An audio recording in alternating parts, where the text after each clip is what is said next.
हम शांति चाहते हैं, ये तो दुनिया ने देखा। अब दुनिया ये देखेगी कि हम शांति की रक्षा के लिए और अपनी शक्ति का भी प्रदर्शन कर सकते हैं। 1999 की शुरुआत कारगिल की ऊंची चोटियां, जहां हवा में सांस लेना भी चुनौती थी। पाकिस्तानी सेना और आतंकियों ने नियंत्रण रेखा पार कर टाइगर हिल, तोलोलिंग, बटालिक और द्रास की चोटियों पर कब्जा कर लिया। उनका मकसद था भारत की आपूर्ति लाइन को काटना और कश्मीर को अस्थिर करना। स्थानीय चरवाहों ने सबसे पहले इस घुसपैठ की खबर दी थी। मई 1999 में भारतीय सेना को इस साजिश का पता चला और फिर शुरू हुआ ऑपरेशन विजय। वो दिन जब कारगिल की बर्फीली चोटियों पर भारतीय सैनिकों ने अपने खून और पसीने से इतिहास लिखा।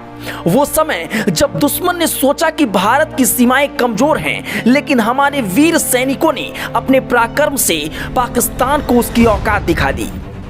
यह कोई साधारण युद्ध नहीं था। 16,000 से 18,000 फीट की ऊंचाई, जहां ऑक्सीजन की कमी सैनिकों को हर पल थकाती थी।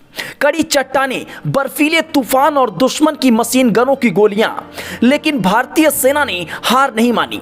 30,000 से ज्यादा सैनिकों ने इस असंभव मिशन को अंजाम दिया। बोफोर्स तोपों की गर्जना से लेकर सैनिकों की रणनीति तक हर कदम पर भारत ने अपनी ताकत का लोहा मनवाया। जून 1999 तोलोलिंग की चोटी पर पहली बड़ी जीत से युद्ध का रुख मोड़ा गया और 12 से 13 जून की रात 2 राजपुताना राइफल और 18 ग्रेनेडियर्स ने भारी गोलीबारी के बीच तोलोलिंग पर कब्जा किया।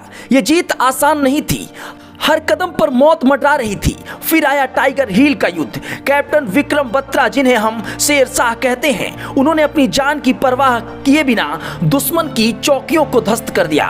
उनका नारा, ये दिल मांगे मोर, आज भी भारतीयों के रोंगटे खड़े कर देता है।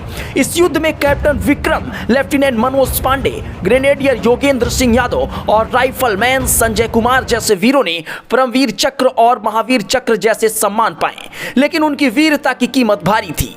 527 सैनिक शहीद हुए, 1300 से ज्यादा घायल, और हर शहीद की एक कहानी प्रेरणा है। जैसे लेफ्टिनेंट पांडे, जिन्होंने बटालिक में अकेले ही दुश्मन की मशीन गन पोस्ट को नष्ट कर दिया था और देश के लिए अपनी जान दी थी।